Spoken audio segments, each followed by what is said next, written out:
পাচ্ছিস?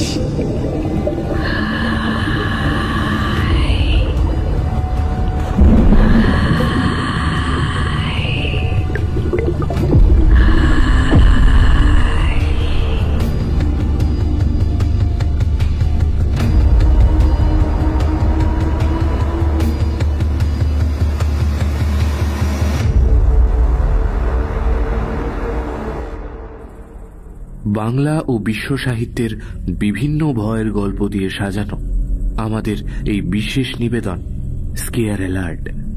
আজ আপনি শুনবেন লেখিকা অনিন্দিতা নাথের লেখা একটি গ্রাম বাংলার পটভূমিতে হাড় হিম করা ভয়ের গল্প, বিধবা পুকুর। অনিন্দিতা নাথের জন্ম 5ই অক্টোবর 1985 সালে। জন্মস্থান সোদপুর, উত্তর 24 পরগনা। পেশায় হোমমেকার আর লেখালেখি। লেখা শুরু করেন 2017 সাল থেকে। প্রথম বই ত্রাসের ঘর পালক পাবলিশার্স থেকে প্রকাশিত হয়েছে। সাম্প্রতিকতম বই মহীভোগ 2023 বইমেলায় প্রকাশিত বর্ণলহরী প্রকাশনী থেকে। অডিও স্টোরি জগতেও তার বেশ কয়েকটি লেখা প্রকাশ পেয়েছে বিভিন্ন চ্যানেলে। তাহলে চলুন পাড়ি দেওয়া যাক ভয়ের দেশে। আজ আপনার জন্য অনিন্দিতা নাথের বিধবা পুকুর।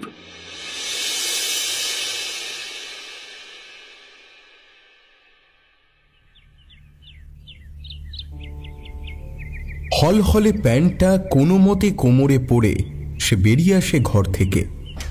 খেলার মাঠ টানছে এখন বিপিনকে।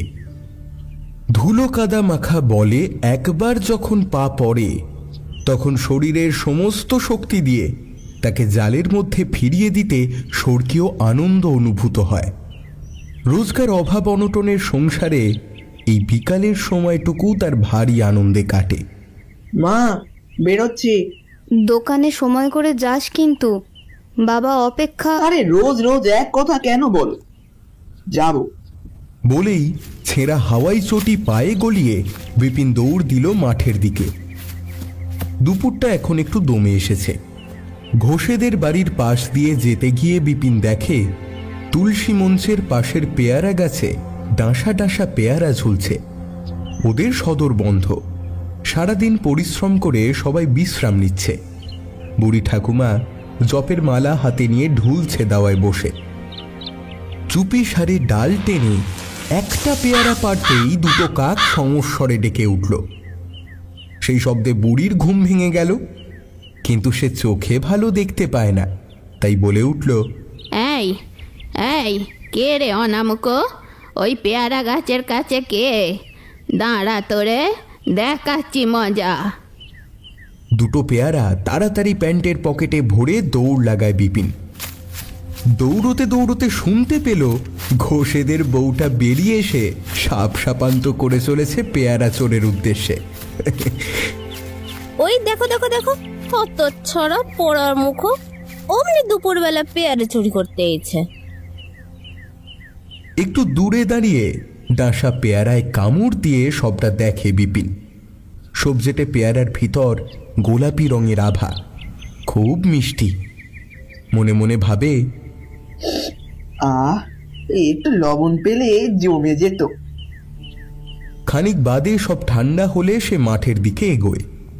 প্রথমে যাবে রতনের চায়ের দোকানে। ওখানে খানিকক্ষণ গল্প করে তারপর মাঠ। আসলে বিপিনের বেশিরভাগ বন্ধুরা স্কুলে পড়ে। ওদের বাড়ি ফিরতে 4টে হয়ে যায়, মাঠে আসতে 4:30। কিন্তু দুপুরের খাওয়ার পেটে পড়লে বিপিনকে যেন খেলার মাঠ টানে। দোকান থেকে ফিরে বাড়িতে জামা কাপড় বদলেই মাঠে দৌড়ায়। যতক্ষণ ওর বন্ধুরা না আসে ততক্ষণ রতনের দোকানে বসে গল্প করে। রতনের দোকানটা ওদের নিজেদের। ও আগে বিপিনের সঙ্গে একই স্কুলে পড়তো। ওর বাবা মারা যাওয়ার পর আর স্কুলে যাওয়া হয় না। বিপিনের পড়াশোনার পাঠ চুকেছে সংসারের তাড়নায়। সকাল থেকে দুপুর অবধি এক ব্যবসায়ীর দোকানে কাজ করে সামান্য কিছু হলেও হাতে আসে। রতনের দোকানের সামনে আসতেই দেখল রতন মন দিয়ে এক গামলা ঘোলা জলের মধ্যে কাপ ধুয়ে আবার পরিষ্কার জলের মধ্যে কাপগুলো ডুবিয়ে ঘষছে। বিপিনকে আর চোখে একবার দেখে নিয়ে রতন বসতে বলে। আরে বিপিন, এই বস বস বস বস। ভাঙা বেঞ্চে আরো একজন চোখ বুজে বসে আছে, নিমাই কাকা। নির্ঝঞ্ঝাট একজন মানুষ, সবসময় হাসি মুখে থাকেন। বিপিনকে দেখে কাছে ডেকে বসতে বললেন। কে রে? ও বিপিন, আয় আয় আয় আয়, বস বস বস। নিমাই কাকা, আজ দুপুরে চায়ের দোকানে? কাঠি দিয়ে কান চুলকাতে চুলকাতে আয়েশে চোখ সরু করে কাকা বললেন, কলকাতা থেকে দুজন লোক আসবে, চিঠি দিয়েছে আজই আসবে, তাদের জন্যই অপেক্ষা করছি। একগাল হেসে মাথা নেড়ে পাশে বসে বিপিন। কখন আসবে গো? বেলা যে পড়ে এলো। আকাশের দিকে তাকিয়ে কি যেন দেখলো নিমাই কাকা, তারপর চুপ করে আবার কান চুলকাতে থাকে। দুপুরের দিকে দোকানে বিশেষ কাজ থাকে না, লোকজনও আসে কম। রতন তেলচিটে গামছায় হাত মুছতে মুছতে জিজ্ঞাসা করে, কলকাতা থেকে একদম এই গ্রামে? রতনের কথায় কাকার ঘুমন্ত চোখ দুটো খুলে যায়। না, ওই একটা বিশেষ কাজে আসছে ওরা। এখান থেকে আমরা যাব তারাপীঠ মহাশ্মশানে। কেন আসছে জানিস? রতন বিপিন দুজনেই চোখ কোলকোল করে বলে, কেন কাকা? বিধবা পুকুরের জল নিতে। নামটা শুনে ভর দুপুরে ওদের মুখের রং ফ্যাকাশে হয়ে গেল। এই গ্রামের লোকেরা ওই পুকুরকে এড়িয়েই চলে। বাজারের পিছনের কালীগোলা মাঠের পাশের এই পুকুরে রয়েছে গ্রামের অনেক মেয়ে বউয়ের চোখের জল। বিপিন ভয়ে ভয়ে জিজ্ঞাসা করে, বিধবা পুকুরে জল নিয়ে কি হবে কাকা? নিমাই কাকা নিরুত্তর। খানিকক্ষণ পর বললেন, এ অনেক বড় ঘটনা, তোদের সময় আছে হাতে তাহলে বলবো। রতন আর বিপিন এগিয়ে আসে কাকার পাশে। বলো বলো, শুনবো। তোরা তো জানিস আমি একটু একটু তন্ত্রচর্চা করি, তো কিছু মাস আগে গিয়েছিলাম কলকাতার কাছেই একটা শহরতলিতে। একটি ছেলে খুব অসুস্থ, ডাক্তার কবিরাজ দেখিয়েও সুরাহা হয়নি। চিঠিতে ওর কাকা জানায় ছেলেটার মাথা খারাপ হয়ে গেছে। গেলাম ওদের বাড়িতে। শহরতলি এলাকার একতলা বাড়িটার একটা কোণার দিকে ঘরে ছেলেটা শুয়েছিল। আমি যেতেই উঠে বসলো, নমস্কার করে নিজের নাম বলল। ওর নাম তপন। পরিষ্কার কথা, অসুখের লক্ষণ নেই। ওর বাড়ির লোক চুপচাপ দাঁড়িয়ে দেখছে আমাদের। ওর কাকার দিকে ইশারায় জিজ্ঞাসা করলাম, উনি আমায় কথা চালিয়ে যেতে বললেন। আমি জিজ্ঞেস করলাম, তোমার কি হয়েছে তপন? বাড়ির লোক বলছে তোমার নাকি শরীর খারাপ। খানিকক্ষণ মাথা গোঁজ করে বসে থেকে ছেলেটা বলে উঠল, ওরা সবাই মিছে কথা বলছে, আমার শরীর একদম ঠিক আছে। কিছুক্ষণ আবার চুপ, তারপর বলে, আমার বউ ফুলিকে ওরা বাড়ি থেকে বের করে দিয়েছে, আর বলছে ফুলি নাকি মরে গেছে। আমি জানি ফুলি মরেনি, ফুলি মরেনি, আমি জানি। আমার মাথা ভো ভো করছে, এ কি রকম কাণ্ড। ওকে আবার জিজ্ঞাসা করলাম, ফুলি কোথায়? ওকে তুমি দেখতে পাও? খুব জোরে মাথা দুলিয়ে বলল, আপনি চাইলে আপনাকেও দেখাতে পারি। হ্যাঁ, দেখাতে পারি, দেখবেন। এবার বুঝলাম গন্ডগোলটা কোথায়। বললাম, ফুলিকে এখন দেখাতে পারবে? গায়ের শাল জড়িয়ে সঙ্গে সঙ্গে উঠে দাঁড়িয়ে সে বলে, চলেন চলেন, এক্ষুনি দেখাবো, এক্ষুনি চলেন। তপনকে রাতের বেলায় ঘর থেকে বের হতে দেখে ওর বাড়ির লোক ব্যস্ত হয়ে এগিয়ে আসে। আমি চোখের ইশারায় ওকে শান্ত করলাম। তপন, আমি আর ওর কাকা তিনজনে মিলে পথ চলছি। তপন আগে, আমি আর ওর কাকা একটু পিছনে। গলাটা একদম খাদে নামিয়ে ওর কাকাকে জিজ্ঞাসা করলাম, ঘটনাটা একটু খুলে বলুন তো। তপন আর ফুলির বিয়ে হয়েছিল বছরখানেক আগেই। মেয়েটা এত ভালো ছিল যে মনেই হতো না যে বাইরের পরিবার থেকে এসেছিল। একেবারে আমাদের ঘরের মেয়ের মতো থাকতো। মাস দুয়েক আগে ওর হঠাৎ ঘন ঘন জ্বর আসতে শুরু করে। ডাক্তার দেখানো হয়নি, ঘরোয়া পথ্য করে জ্বর কমে যাচ্ছিল। কিছুদিন আগের ঘটনা, ধুম জ্বর আসে ফুলির। কবিরাজি পথ্য খাইয়েও সেই জ্বর আর নামলো না। তপন যে মারোয়ারি শেঠের কাছে কাজ করে, তার সাথে তখন বড় বাজার গেছে মাল তুলতে। দুদিন পরে এইরকম সময় এই পথ ধরে বাড়ি ফিরছিল। এই রাস্তায় খানিকটা এগিয়ে গেলে একটা বড় বিল পড়বে, মাছ চাষ হয়। মাঝে মাঝে শহরের লোকেরা এসে মাঝে নৌকা ভ্রমণ করে। তপন আর ফুলি প্রায় দিন এই বিলের ধারে গিয়ে বসে থাকত।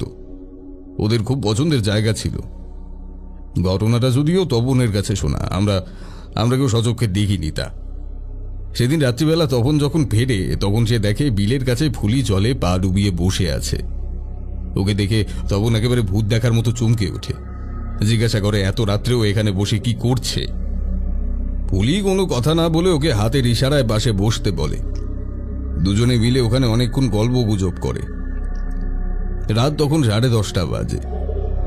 ঠিক তখনই তপন পাশের রাস্তা থেকে কিছু লোকের হরিধ্বনি, বলো হরি হরি বল শুনতে পায়। কে আবার মারা গেল কে জানে বলে তপন যখন দেখতে যাবে, ফুলি ওকে বাধা দেয়। ফুলি ওকে বলে, তুমি যাই কিছু শোনো না কেন, যখনই তুমি এখানে আসবে আমায় ঠিক দেখতে পাবে। এসব কি বলছো তুমি ফুলি? মেয়েটা কোনো উত্তর না দিয়ে খুব কান্নাকাটি করে। তপনকে ও বলে যে ও আর বাড়ি ফিরবে না, ও এখানে এই বিলের ধারেই থাকবে। অনেক বোঝানোর পরও ফুলিকে বাড়ি আনতে পারেনি। ও ভেবেছিল আমাদের খবর দিয়ে নিয়ে যাবে। ও যখন বাড়ি পৌঁছায় তখন রাত প্রায় 12টা। বাড়িতে শুধু ওর কাকি ছিল। ওকে দেখে ওর কাকি কান্নায় ভেঙে পড়ে। সেই দিন সন্ধ্যাবেলায় ফুলি মারা গেছিল। আমরা জানতাম না তপন কবে বাড়ি ফিরবে, তাই আর মরা আগলে বসে থাকিনি। তপন পুকুর ধারে বসে যে হরিধ্বনি শুনেছিল সেটা ফুলির শ্মশান যাত্রার ধ্বনি। ছেলে কিছুতেই বিশ্বাস করে না। আমরা শ্মশান থেকে ফিরলে আমাদের সবাইকে নিয়ে গেল বিলের ধারে। আমরা ওখানে কাউকেই দেখতে পাইনি। সেই রাতে তপন পাগলের মতো বিলের ধারে ফুলিকে খুঁজতে থাকে, কিন্তু ওকে পাবে কোথায়? আমাদের সবাইকে একা করে বেটি চলে গেছে পরলোকে। কিন্তু এই কথা ছেলেকে বিশ্বাস করাতে পারলে তো। এতগুলো কথা বলে তপনের কাকা দম নেয়। বুঝলাম গন্ডগোলটা ঠিক কোথায়। আশ্বস্ত করে বললাম, চিন্তা করবেন না, তাকে ডাকুন, তিনি সব ব্যবস্থা করে দেবেন। বাপমা মরা ছেলেটাকে ছোট থেকে মানুষ করেছি, ভাই বোনা নিজের ছেলের মতো করেই মানুষ করেছি। এখন এই অবস্থা, কি জানি কপালে আর কি কি লেখা আছে। কথা বলতে বলতে আমরা কখন যে বিলের ধারে এসে গেছি খেয়াল করিনি। তপন লণ্ঠনটা উঠিয়ে আমায় হাত নেড়ে ডাকলো। ওর কাকা আমার সঙ্গে এগিয়ে আসতে যাবে, তপন একেবারে হই হই করে বলল, না না না না না, তুমি একদম আসবে না, তুমি একদম আসবে না, একদম না। আমি চোখের ইশারায় ওকে ওখানেই অপেক্ষা করতে বললাম। তারপর তপনকে জিজ্ঞেস করলাম, ফুলি কোথায় তপন? সে ঠোঁটের উপর হাত দিয়ে আমায় চুপ করতে বলল, হাত দিয়ে ইশারা করে বলল মাটিতে বসতে। আমি ঠিক ওর পাশে গা ঘেঁষে বসে রয়েছি। তপন জলের মধ্যে পা ডুবিয়ে বসে রয়েছে আর মাঝে মাঝে কি যেন বিড়বিড় করছে। বললে বিশ্বাস করবি না, কিছুক্ষণ পর চারিদিকের বাতাস যেন একদম ভারী হয়ে আসলো। চেষ্টা করেও আমি ওইখানে বসে থাকতে পারলাম না। আমি উঠে যাওয়ার সময় তপন ঘাড় ঘুরিয়ে একবার আমার দিকে দেখলো। কিছু না বলেই বাঁ দিকে কারোর সঙ্গে যেন ফিসফিস করে কথা বলতে লাগলো। আমি ধীরে ধীরে পিছিয়ে ওর কাকার পাশে এসে দাঁড়ালাম। ওর ডান দিকে লণ্ঠনটা রাখা ছিল। সেই লণ্ঠনের আলো জমাট বাঁধা অন্ধকারকে দূর করতে তো পারছিলই না, বরং আলো ছায়ায় মায়াবী একটা পরিবেশ রচনা করেছিল। আমি উঠে যেতেই তপনের কাকা জিজ্ঞেস করলো, কিছু বুঝলেন? উত্তর দেওয়ার আগেই লণ্ঠনের আলোয় দেখলাম তপনের পাশে আরো একটা ছায়া। যে কেউ ওই ছায়াটাকে দেখে বলে দেবে ওটা কোনো মেয়ের ছায়া। চুলগুলো পিঠ ছাপিয়ে নিচে নেমে এসেছে, আর মেয়েটাও বিলের পাশে পা ডুবিয়ে বসে আছে। তার কোমর অবধি ছায়াটাই তপনের সঙ্গে গা ঘেঁষে রয়েছে। সেই ভরা জ্যৈষ্ঠের ব্যবসা গরমেও আমার সারা শরীরে একটা কাঁপুনি উঠল। বুঝলাম মেয়েটার আত্মা ছেলেটার উপর পুরোপুরি ভর করে রয়েছে। ও নিজেই মুক্তি পেতে চায় না, বা হয়তো বিশ্বাসই করতে পারছে না যে ও নেই। ধীর পায়ে এগিয়ে গেলাম তপনের কাছে। ওর পিঠে হাত রেখে বললাম, ফুলি এসেছে। ছেলেটা যেন আমার কথা শুনতেই পেল না। আবার একটু জোরেই বললাম, ফুলি কোথায় তপন? এবার তপন আমার দিকে ধীরে ধীরে ঘাড় ঘোরালো। ওর গলার স্বরটা এখন আর আগের মতো নেই। ছেলেটা বলল, আপনি কি দেখতে পাচ্ছেন না? ও ঠিক আমার পাশেই বসে আছে, আর এখন আপনাকেই দেখছে। ও ভাবছে আপনি কত বড় বোকা।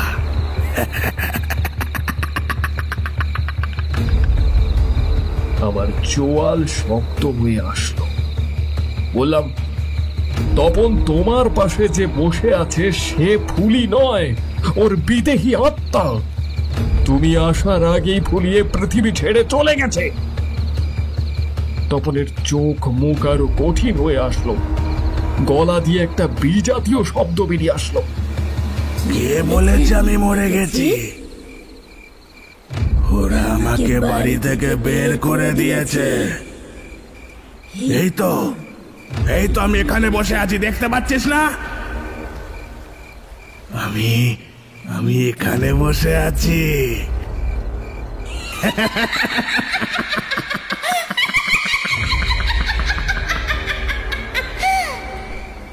ছেলে মেয়ে মিশ্রিত একটা কণ্ঠ শুনে তপনের কাকা ওখানে অজ্ঞান হয়ে পড়ে যায়। কথাটা বলার সাথে সাথে তপনও জ্ঞান হারায়। অত রাতে দুটো লোককে নিয়ে আমি কি করব, কোনো কুল কিনারা পাচ্ছিলাম না। অচেনা জায়গা, কাউকে ডাকতেও পারছি না। ভগবানের কৃপা, তখনই ওখান দিয়ে দুটো লোক বাড়ি ফিরছিল। তাদের গলার আওয়াজ শুনে হাঁক পারলাম, কে কোথায় আছো? বাঁচাও! কে কোথায় আছো? বাঁচাও! বাঁচাও! কে কোথায় আছো? বাঁচাও! লোক দুটো তাড়াহুড়ো করে সেদিকে ছুটে আসে। তপন আর ওর কাকাকে ওখানে অজ্ঞান হয়ে থাকতে দেখে জিজ্ঞেস করে, কি হয়েছে? ছোট করে ওদের সমস্ত ঘটনাটা খুলে বললাম। লোক দুটো আমায় আশ্বস্ত করে বলে, চিন্তা করবেন না, আমরা একই গাঁয়ের লোক। একটা লোক ওইখানে আমার সঙ্গে অপেক্ষা করতে লাগলো, আর একজন গেল গ্রাম থেকে বাকি লোকেদের খবর দিতে। বিল থেকে খানিকটা জল তুলে দুজনের মুখে ছেটাতেই ধীরে ধীরে ওদের জ্ঞান ফিরে আসে। ওর কাকা কিছুক্ষণের মধ্যে সুস্থ হয়ে গেলেও তপন তখন পুরোপুরি অস্বাভাবিক। হাত পা জুড়ছে বাচ্চাদের মতো, আর ফুলি ফুলি বলে কাঁদছে। বাকি লোকেরা এসে ওদের বাড়িতে নিয়ে গেল। সে রাতে ওই বাড়িতেই থেকে গেছিলাম। রাতের খাবার খাওয়ার সময় ওর কাকা আমায় জিজ্ঞেস করে, এর উপায় কি? আমিও বেশ চিন্তায় পড়ে গেছি। আমি এত বড় কোনো তান্ত্রিক নই যে এই আত্মার বিরুদ্ধে লড়ব। যে নিজেই মুক্ত হতে চায় না তাকে আমি কিভাবে মুক্ত করব? বললাম, আমার গুরুদেব তারাপীঠের মহাশ্মশানে সাধনা করেন, তাকে আমি সবটা জানাচ্ছি, তারপর উনি পথ বাতলে দেবেন। বাড়ি ফিরে এসে গুরুদেবকে চিঠি দেখলাম। চিঠি পাওয়ার কয়েকদিনের মধ্যে গুরুদেব জানান, তপন আর তপনের কাকাকে নিয়ে সামনের অমাবস্যায় তারাপীঠ আসতে হবে। সাথে আনতে হবে ওই বিলের জল, আর আনতে হবে আমাদের গ্রামের বিধবা পুকুরের জল। নিমাই কাকা থেমে যেতেই রতন সঙ্গে সঙ্গে জিজ্ঞেস করে, বিধবা পুকুরের জল দিয়ে কি হবে? নিমাই কাকা জোরে একটা শ্বাস নিয়ে বলে, তোরা তখন জন্মাসনি। এই পুকুরটায় একবার এরকম একটা আত্মা বাসা বেঁধেছিল। তখন গুরুদেব নিজে এসেছিলেন তাকে মুক্ত করতে। ও পুকুরে কত মেয়ে মানুষের স্বপ্ন সুখ সব জলাঞ্জলি গেছে। ও পুকুরের জলে বিষ আছে, বিষ। বিষ দিয়ে বিষ কাটাতে হয়। ফুলিকে তাড়ানোর একটাই উপায়। এই বিধবা পুকুরের জলের মধ্যে বন্দি আত্মাদের কান্না, তাদের ভয় কষ্ট সব ফুলিকে অনুভব করাতে হবে। ও যে মুহূর্তে বুঝতে পারবে যে তপন আর বাঁচবে না, বা ও যদি তপনকে ছেড়ে না যায় তাহলে তপনকে আমরা মেরে ফেলবো, তখনই ও ফিরে যাবে ওর জগতে। জানিস তো এই স্ত্রীর সবচেয়ে প্রিয় জিনিস হলো তার শাঁখা আর সিঁদুর। তার রক্ষার জন্য ওরা সব কিছু করতে পারে। কথা শেষ করার আগেই ৩-৪ জন খরিদ্দার রতনের দোকানের সামনে এসে হাজির হলো। তার মধ্যে দুজনকে দেখে নিমাই কাকা উঠে দাঁড়িয়ে চোখের ইশারায় ভাঙা বেঞ্চগুলোতে বসতে বলে। রতনের উদ্দেশ্যে বলে, বাবা এরা অনেক দূর থেকে এসেছেন, এদের একটু জল টল দিয়ে। একজন ষাটোর্ধ্ব বয়স্ক লোক, বোঝা যায় তিনি তপনের কাকা। আর উস্কো খুস্কো চুল, একগাল দাড়িওয়ালা ছেলেটাই তপন। ছেলেটার চোখে মুখে কেমন উদ্ভ্রান্তের মতো ভাব, চোখের দৃষ্টি অস্বাভাবিক। তাকিয়ে আছে কিন্তু কিছুই যেন দেখছে না। তপনের কাকা নিমাই কাকার উদ্দেশ্যে বললেন, আগের বাসটা মিস করে ফেললাম, তাই এত দেরি হয়ে গেল। আজ কি পৌঁছতে পারবো? নিমাই কাকা মাথা চুলকে বলে, তাই তো ভাবি এত দেরি হচ্ছে কেন, কিন্তু আজ তো যেতেই হবে। কাল সকাল থেকে সমস্ত প্রস্তুতি, কাল বিকেলেই শুরু হবে মহাযজ্ঞ। চিন্তা করবেন না, আমি গরুর গাড়ি বলে রেখেছি। চা খেয়ে এখানে একটু বিশ্রাম নিন, আমি বাড়ি থেকে ব্যাগটা শুধু নিয়ে আসবো। যেটা বলেছিলাম সেটা নিয়ে এসেছেন তো? হ্যাঁ, নিয়ে এসেছি। আমাকেও গুরুদেব কিছু জিনিসপত্র আনতে বলেছেন, সেগুলো আমিও জোগাড় করে রেখেছি। বাড়ি থেকে শুধু সেগুলো নিয়ে আসবো। আপনারা এখানে বসে চা খান, কেমন? নিমাই কাকা বেরোনোর আগে রতনের উদ্দেশ্যে বলল, বাবা ওদের ভালো করে চা বিস্কুট খাওয়াবে। হ্যাঁ, পয়সা নিবি না। আরে কেন? না না না না, আপনারা গায়ের অতিথি। বসুন বসুন, আমি আসছি, আমি যাবো আর আসবো। নিমাই কাকা বেরিয়ে যেতেই বিপিন উঠে দাঁড়ায়। আকাশের দিকে তাকিয়ে বোঝে আজ আর খেলতে যাওয়া হবে না। গল্প শুনতে গিয়ে ভারী দেরি হয়ে গেছে। এখন যদি বাবার কাছে না যায় তাহলে আজকের রাত্রে খাওয়া জুটবে না। সে বলল, রতন, আমি আসি রে। রতন দোকানের ভেতর থেকেই একবার দেখে, আবার চা বানাতে ব্যস্ত হয়ে যায়। আকাশের গায়ে তখন দুধের স্বরের মতো পাতলা মেঘের আড়ালে সন্ধে নামার পটচিত্র আঁকা হচ্ছে। ঘোলাটে ধূসর রং চারিদিক। বিপিন বুঝতে পারল আজ একটু বেশিই দেরি হয়ে গেছে। এসব ভাবতে ভাবতে বড় বড় পা ফেলে সে দোকানের দিকে এগিয়ে যায়। পুবের মাঠের পাশ দিয়ে আসার সময় খালি গোলপোস্টটা দেখে থমকে দাঁড়ায় বিপিন। অন্ধকারে গা মেখে কেউ যেন দাঁড়িয়ে রয়েছে। এক পা দুপা করে সে এগিয়ে যায় মাঠের দিকে।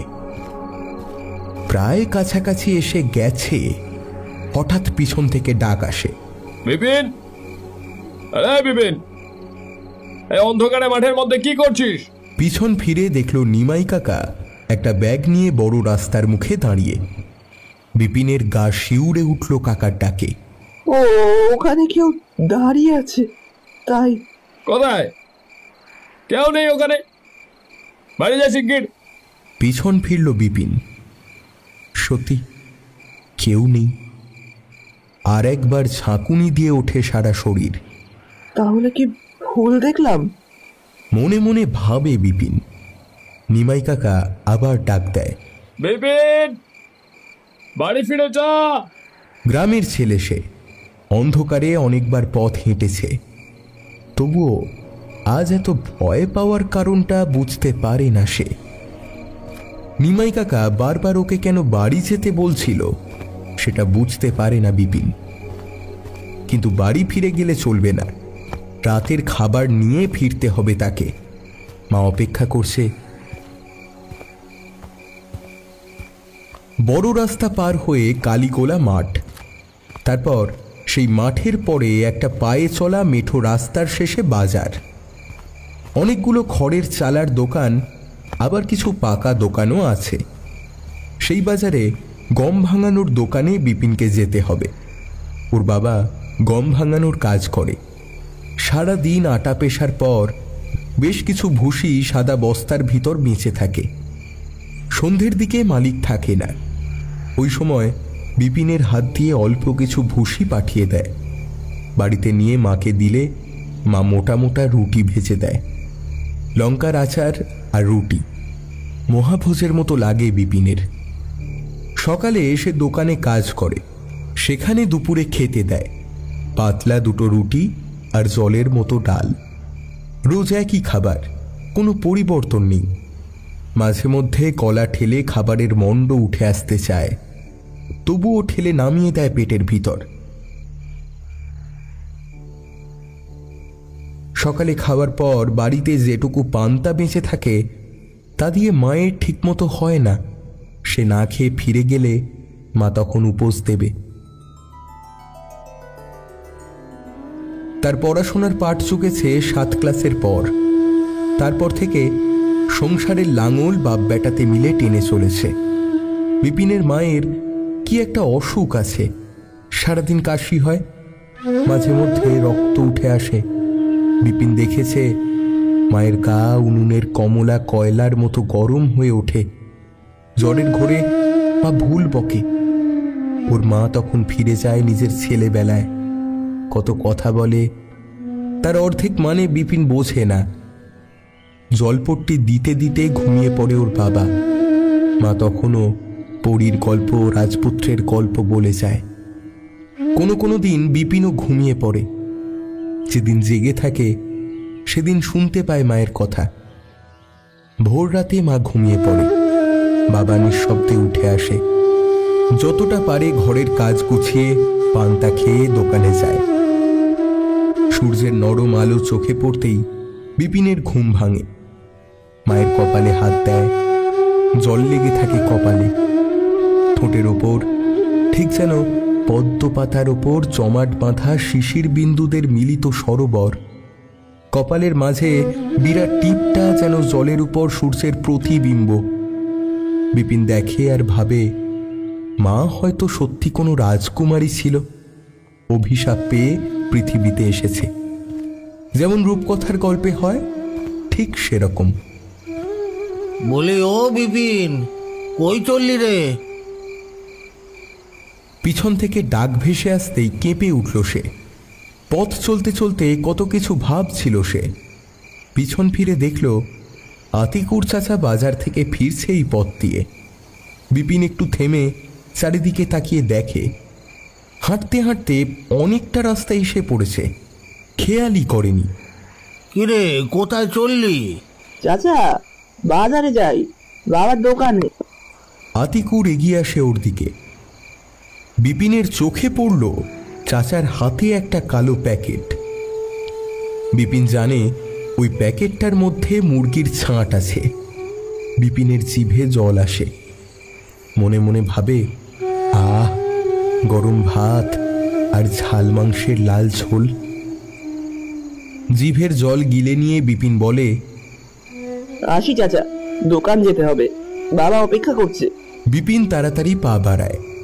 মাঠের এই এলাকা দুপুরের পর থেকে একরকম খাঁ খাঁ করে। সামনে পথের আশেপাশে চোখ যায়। ছোট ছোট জ্বলন্ত শিশির বিন্দুর মতো জোনাকি ফুটে আছে। পিছন ফিরে আর একবার ফেলে আসা রাস্তার দিকে তাকায় সে। নিমাই কাকা যেন দূরে কুয়াশা ঘেরা পথের প্রান্তে দাঁড়িয়ে আছে এখনো। ওখান থেকে বলছে, বিপিন, বাড়ি ফিরে যা। একটা রাতচরা পাখি ক্যাঁ ক্যাঁ শব্দে উড়ে গেল পুকুরের দিকে। সেদিকে চোখ পড়তেই মনে হলো কালো চাঁদোয়া টাঙিয়ে রেখেছে কেউ মাঠের পাশে। আঁধার নেমে পুকুরের ওদিকটা মিশকালো হয়ে রয়েছে। ওদিকে তাকাতেই গায়ে কাঁটা দিয়ে উঠল বিপিনের। দুপুরে গল্প শুনতে গিয়ে এতটা দেরি হয়ে গেল, না হলে এতক্ষণে বাজার ঘুরে বাড়ি ফিরে আসতো সে। মাঠের দিকে কয়েক পা এগোতেই আতিকুর চাচা আবার পিছন থেকে ডাকে, ও বিপিন শোন, এদিকে শোন বাপ, আয় এইটা নিয়ে যা, মাকে দিবি, রেঁধে দেবে, যা। সে অবাক হয়ে হাত বাড়িয়ে প্যাকেটটা নেয়। হঠাৎ করেই এরকম আনন্দ আসে তাদের জীবনে। বিপিন মনে মনে ভাবে, আজকের দিনটা খুব ভালো। কাল বিলম্ব না করে প্যাকেটটা হাতে নিয়ে পুকুরের পাশের রাস্তায় পা বাড়ায়। আবার পথ চলতে থাকে। দূর থেকে চাচার কণ্ঠস্বর ভেসে আসে, পুকুরটা সাবধানে পার হোস বাপ, আশ নিয়ে যাচ্ছিস তো, আল্লাহর নাম নিয়ে যাস। বিপিনের পা জমে যায় মাটিতে। আশ নিয়ে যাচ্ছিস মানে? কি হবে তা নিয়ে গেলে? চাপা ভয়টা জমাট বাঁধা বরফের মতো বিপিনের গলার কাছটা যেন চেপে ধরল। তখনই পেটের ভিতরটা খিদের মোচড় বেশ ভালো করেই টের পায়। এই জায়গাটা রোজ সে বিকেলের মধ্যেই পার হয়ে যায়। তখনও হাট থেকে কিছু মানুষের আনাগোনা থাকে, কিন্তু আঁধার নামলে কেউ এই পথ মারায় না। নামটাও কেমন যেন অলক্ষণে, বিধবা পুকুর। পুকুরের আবার সধবা বিধবা কি? যদিও এরকম অদ্ভুত নামের একটা কারণ আছে। পথ চলতে চলতে বিপিনের মনে পড়ে একটা ঘটনা। সেই ছোটবেলায় তার পিসে মারা যায় এই গ্রামের বাড়িতে। তখন গ্রামের মেয়েরা পিসিকে নিয়ে এসেছিল এই পুকুরের ধারে। পিসির রুগ্ন শরীর, রোগা, ঢলঢলে শাখা এমনি বেরিয়ে আসে। তবুও ওরা পুকুরের ধারে পড়ে থাকা ইটের টুকরো তুলে শাখা ভাঙতেই পিসির কান্নার শব্দ আরো বেড়ে গিয়েছিল। সব ফেলে দিয়ে পিসি ওই পুকুরে স্নান করে উঠে আসার সময় একদলা থুথু ফেলে বিড়বিড় করে কি যেন একটা বলছিল। তারপর আরেকজনের হাতে ধরা একটা বড় মাছ পুকুরের জলে ফেলে দিয়ে পিছনে না ফিরে সবাই চলে আসে। দূর থেকে দাঁড়িয়ে ছোট্ট বিপিন সবটা দেখেছিল। সে বলেছিল, অত বড় মাছটা ফেলে দিলে? থাকলে ভাজা করে খেতাম। কথাটা বিড়বিড় করেই বলেছিল সে।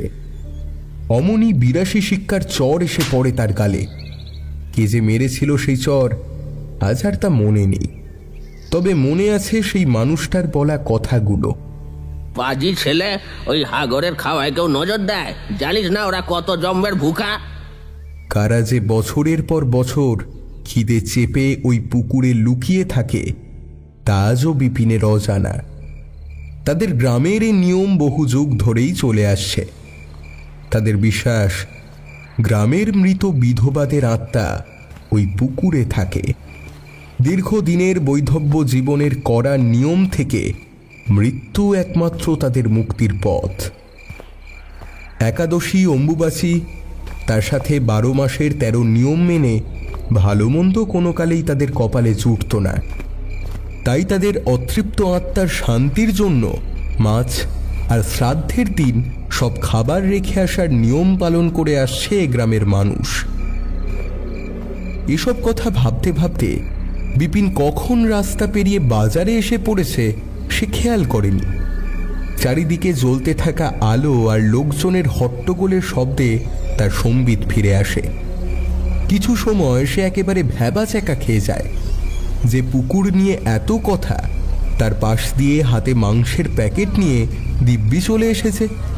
ভয় পাওয়া তো দূর, নিজের চিন্তার মধ্যে এমন করে ডুবেছিল যে বুঝতেই পারেনি কখন বিধবা পুকুর পার করেছে। দোকানের সামনে আসতে বিপিনের বাবা মনোহর একটু কড়া গলায় বলে, এত দেরি করলি? হ্যাঁ, আমি তো ভাবলাম আজ আসবি না। আটার প্যাকেটটা এগিয়ে দিতে দিতে আবার বলল, সন্ধে নেমেছে, ওই মাঠের রাস্তা ধরে না গিয়ে বড় রাস্তা ধরে বাড়ি যা। এতক্ষণে মনোহরের চোখ পড়েছে বিপিনের হাতের দিকে। সে বললে, এই ওটা কি রে? ছাট মাংস, আতিকুর চাচা দিল। মনোহর দেখলে ছেলের চোখটা চকচক করে ওঠে।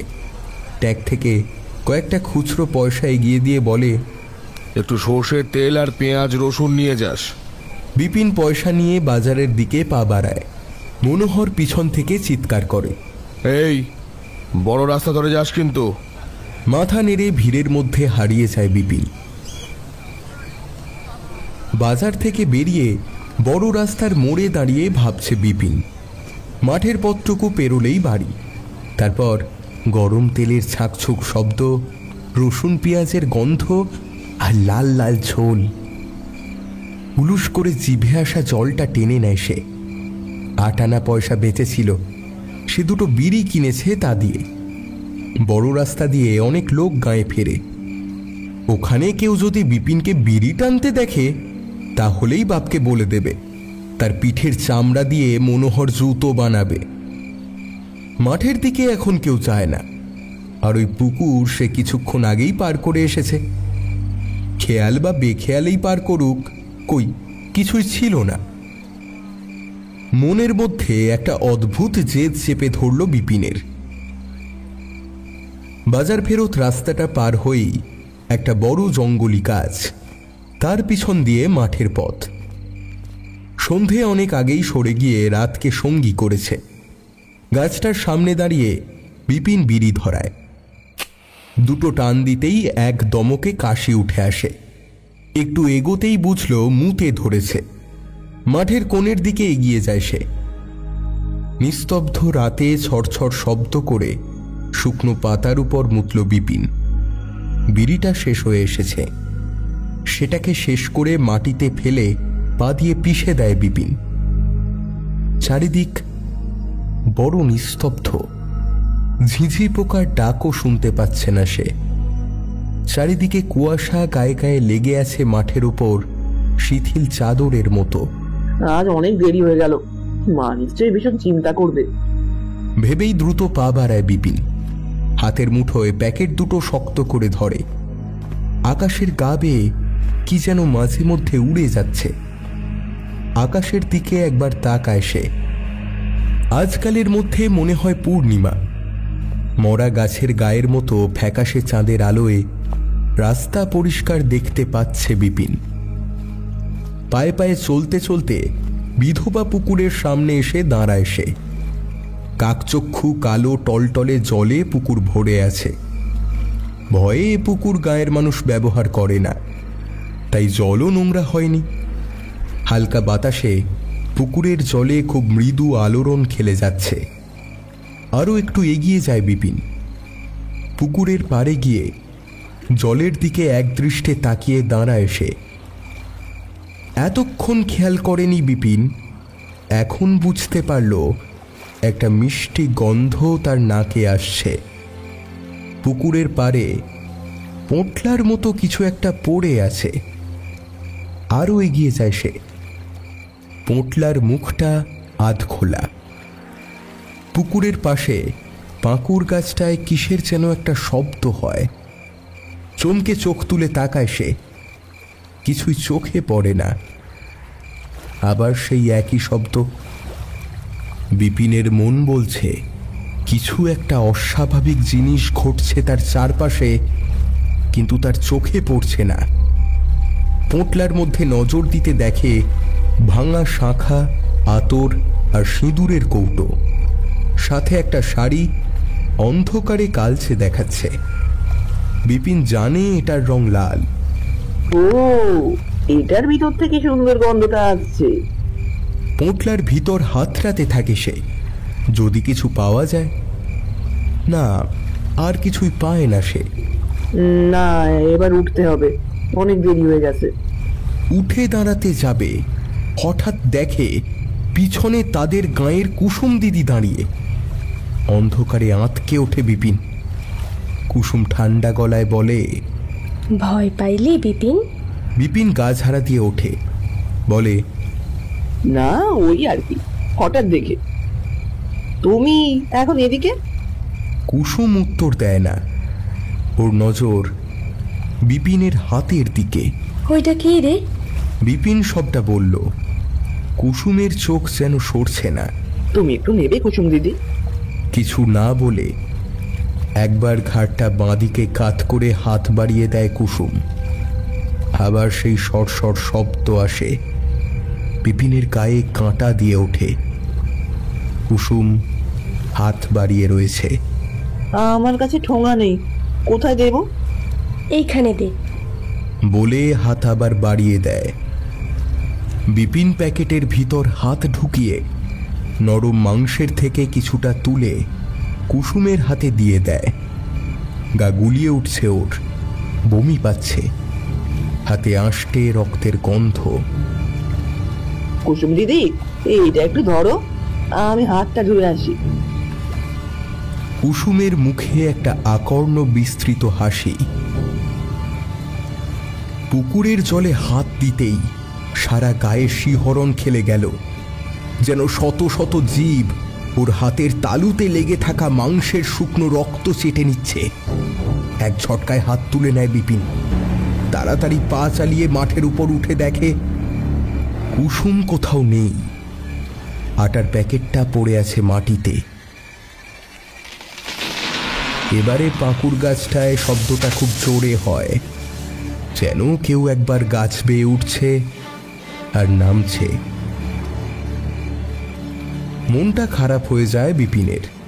শেষে কিনা কুসুম দিয়ে এরকম করলো, বাবাকে কি বলবে সে? সেসব ভাবতে ভাবতে আর একবার নজর বোলায় চারিদিকে। পাকুর গাছের ডাল থেকে লম্বা মতো আবছায়া কি যেন একটা ঝুলছে। মনে হচ্ছে খারাপ কিছু আছে এইখানে। আর কিছু না ভেবে বাড়ির দিকে দৌড় লাগায় বিপিন। মাঠের পথ দক্ষিণে বেঁকে গিয়েছে। শশার মাচাওয়ালা বাড়িটা বিপিনদের। খড়ের চালের উপর দুটো শশা বেশ মোটা হয়েছিল। বিপিন অনেকদিন ধরে ভাবছিল পেরে ফেলবে। আজ হঠাৎ বাড়িটার সামনে দুটো শশার আধ খাওয়া অংশ পড়ে থাকতে দেখে সে অবাক হয়। বাড়ির ভিতর থেকে কুপির কম্পমান আলো জানান দিচ্ছে মা রান্নাঘরে আছে। একটা পরিচিত সুবাস নাকের মধ্যে দিয়ে গিয়ে তার সারা শরীরকে শিহরিত করে তোলে। রসুন পেঁয়াজের গন্ধ। না কি তাহলে মাংস রাখছে? কিন্তু মাংস কোথায় পাবে? বাড়ির ভিতরে ঢুকতেই ক্ষীণ দুর্বল কণ্ঠস্বর জানান দেয়, এই রাতের বেলা কই যাস বিপিন? এই তো ফিরলি বাজার থেকে। ভাত হয়ে এসেছে, এখন যাস না। শেষের কথাগুলো শুনতে পায় না বিপিন। কান জ্বালা করছে তার। সে তো এইমাত্র ফিরল, তাহলে তার মা এসব কি বলছে? আম কাঠের একটা গুঁড়ি কেটে বসার জায়গা করা ছিল, সেটার উপর ধপ করে বসে পড়ল সে। বিপিনের মা ভাতের থালার উপর লাল মাংসের ঝোল ঢেলে এগিয়ে দেয় বিপিনের দিকে। গন্ধে জিভে জল আসা উচিত, কিন্তু তার বদলে পেটে মোচড় দিয়ে বমি উঠে আসে। হরহর করে তিতো জল মুখ ঠেলে বেরিয়ে পড়ে। মা, কিছু খাবো না, শরীর ভালো লাগছে না। বিপিন ঘরে ঢুকে মাটিতে মাদুর পেতে শুয়ে পড়ে। ক্লান্তি আর ভয়ে কখন যে চোখটা বুজে এসেছিল খেয়াল নেই। ঘুম ভাঙল একটা অদ্ভুত শব্দে।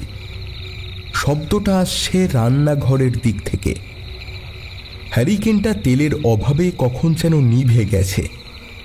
পা টিপে টিপে বেরিয়ে আসে ঘর থেকে। মা বাবা পরম শান্তিতে ঘুমোচ্ছে। কুলুঙ্গির ভিতর থেকে দেশলাই নিয়ে জ্বালাতেই ফস শব্দে আলো ছড়িয়ে পড়ে। রান্নাঘরে যাওয়ার পথে আরও দুটো কাঠি নষ্ট হয়। শব্দটা তখন অনেক জোরে দরমার বেড়ার ফাঁক গলে নিস্তব্ধ রাতে বাড়িময় ঘুরছে। বিপিন বেড়ার ফাঁকে চোখ রাখে। দেশলাইটা খুব সন্তর্পণে জ্বালায়, কিন্তু সেই আলো সাময়িক। 5 সেকেন্ড পর আবার নিকষ কালো অন্ধকার নেমে এলো চারিদিকে।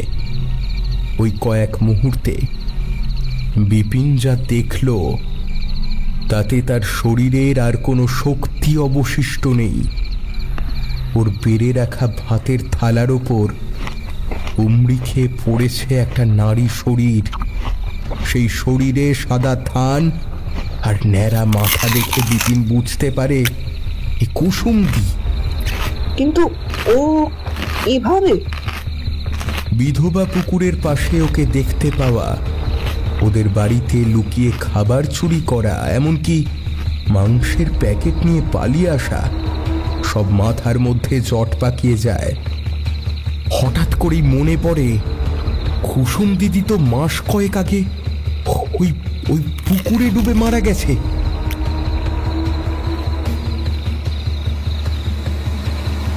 স্থানুর মতো দাঁড়িয়ে থাকে বিপিন।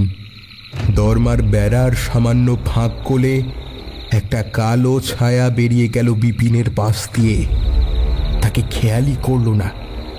কাটা কলা গাছের মতো ধপ করে মাটিতে লুটিয়ে পড়ে বিপিন। ভেজা মাটির গন্ধ নাকে আসছে। হাতে ভর দিয়ে উঠতে যায় কিন্তু পারে না। কিছু দূরে একটা পরিচিত বুক ফাটা কান্নার শব্দ শুনতে পেল বিপিন। উঠে বসতে চায় ও। বুঝতে পারে ওর দিকে এক দৃষ্টে কেউ তাকিয়ে আছে। চোখ রোগড়ে ভালো করে দেখল নিমাই কাকা ওর দিকে তাকিয়ে। আজকে ওর দৃষ্টিটা কেমন যেন। কাকার পাশেই কেউ দাঁড়িয়ে আছে। পরিষ্কার দেখতে পাচ্ছে না। চোখে কিছু পড়েছে মনে হয়। দুবার চোখ কচলে সেদিকে তাকিয়ে দেখে তার বাবা হাউমাউ করে কাঁদছে। গ্রামের আরো লোক জড়ো হয়েছে। সবার চোখের দৃষ্টি পুকুরের দিকে। বিপিন ফিরে তাকায় পুকুরের দিকে। একটা পরিচিত শাড়ির আঁচল ভাসছে পুকুরের জলে। এক মাথা চুল ছড়িয়ে রয়েছে সেই জলের ওপর। শাড়িটা সে আজ দুপুরে দেখেছিল। তার মায়ের শাড়ি। মায়ের শরীরটা ভাসছে জলের ওপর। পুকুরের ওপাশ থেকে বাবার বিলাপ ভেসে আসে। কতবার বারণ করেছিলাম বিপিন, রাতে এ পথ মারাস না, এ পথ মারাস না। শুনলে না আমার কথা। বাড়িতে ফিরে মাকে কিছু বলেনি। মাঝরাতে চোখ খুলে দেখি দরজা খোলা, মা বেটা ঘরে নেই। রান্নাঘর লন্ডভন্ড হয়ে আছে। রাতে আশেপাশে সব বাড়িতে খুঁজলাম, কোথাও পাইনি। তখন কি আর জানতাম আমার এত বড় সর্বনাশ হবে? শেষের কথাগুলো বিপিনের কানে আসার আগে তার মনে হলো শরীরটা যেন অনেক ওপর থেকে নিচে পড়ল। পড়ে গিয়েও বেশি ব্যথা লাগেনি। সে দেখল তারই পাশে দাঁড়িয়ে আছে একটা লোক। বিপিন চেনে ওকে। কালু ডোম। ঠোঁটের মাঝে নিভে যাওয়া বিড়ি। গা থেকে দেশি মদের গন্ধ বেরোচ্ছে। মদের নেশায় চুর কালু জড়িয়ে জড়িয়ে বলে, লাশ নামিয়ে দিছি, এইবার টেহা দেন, আমি যাই। আবার আরেকজন বলে, আরে পুকুরের জলেতে নেমে বিপিনের মায়ের মরাটা তুলে নিয়ে আয়। কালু এগিয়ে যায় পুকুরের দিকে। বিপিন পিছু নেয় তার। পাকুর গাছের ডালের সঙ্গে একটা দড়ির ছেঁড়া অংশ ঝুলছে। টান পড়তেই বিপিন দেখল দড়ির বাকিটা বিপিনের গলায়। মাকে সে তুলে নিয়ে আসে। মায়ের শরীরটা ফুলে ঢোল হয়েছে, যেন গায়ে গত্তি লেগেছে। ওরা ধরাধরি করে নিয়ে যায় মাকে। বিপিনের বাবার কান্নার শব্দ আরো বেড়ে ওঠে। সে এগোতে চায় কিন্তু পারে না। পুকুরের জলের মাঝে ন্যাড়া মাথা সাদা থানের কিছু অংশ বেরিয়ে এসেছে। কুসুম দিদি। এবারে ওর হাতে দেখল বিপিনের গলায় বাঁধা দড়ির শেষ অংশ। টানটা ক্রমাগত প্রবল হয়। পুকুর পাড়ে কান্নার রোল উঠলেও ধীরে ধীরে আবার শান্ত হয়। মনোহর, নিমাই কাকা, রতন বসেছিল বিধবা পুকুরের পাশে। বিপিন এসে ওদের পাশে বসে। মনোহর বিড়বিড় করে, কি হয়ে গেল নিমাইদা, কি হয়ে গেল? নিমাই কাকা মনোহরের পিঠে একটা হাত রেখে বলে, সবই নিয়তি রে, না হলে ছেলেটাকে কাল অত করে বারণ করলাম, তবু কথা শুনলে না। আমিও বারবার বলেছিলাম আসনি, ওই পুকুরের পাশ দিয়ে যাস না, যাস না। বললো হ্যাঁ বাবা। দেখলে দেখলে তো কত বড় সর্বনাশ ঘটলো। রতন কিছু বুঝতে না পেরে জিজ্ঞাসা করে, কি হয়েছিল নিমাই কাকা? আমার একটু সন্দেহ হয়েছিল, যখন সন্ধ্যাবেলায় ওকে ফাঁকা মাঠের মধ্যে যেতে দেখলাম, তখনই সাবধান হওয়া উচিত ছিল। যদি কাল তারাপীঠে যেতে না হতো তাহলে আমি ওকে বাড়ি দিয়ে আসতাম। কাল নাগিনী সন্ধ্যে থেকেই ওর পেছনে লেগেছিল, আর তারপরে আঁশ নিয়ে পুকুরের পাশ দিয়ে দুবার আসা যাওয়া। এত বড় ভুল কেউ করে? ওই হতভাগী কন্ধে উঠে এসেছিল। তারপর আর কথা বলতে পারে না নিমাই কাকা। বিপিন ডুকরে কেঁদে ওঠে।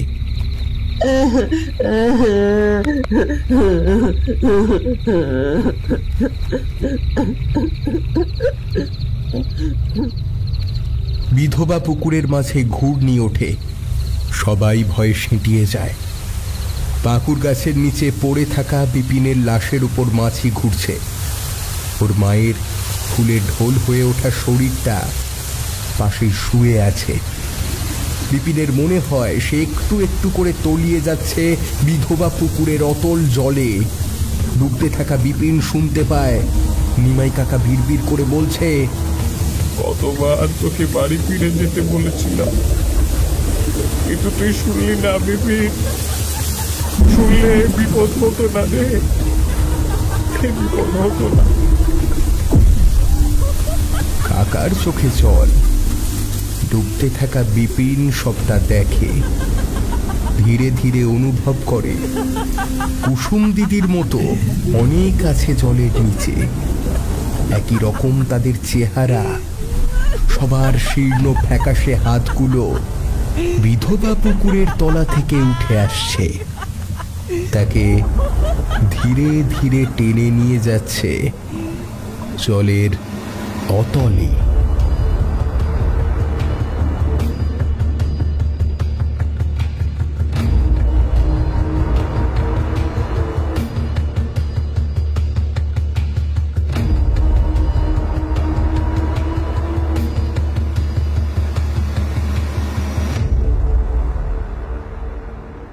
শুনলেন অনিন্দিতা নাথের লেখা বিধবা পুকুর।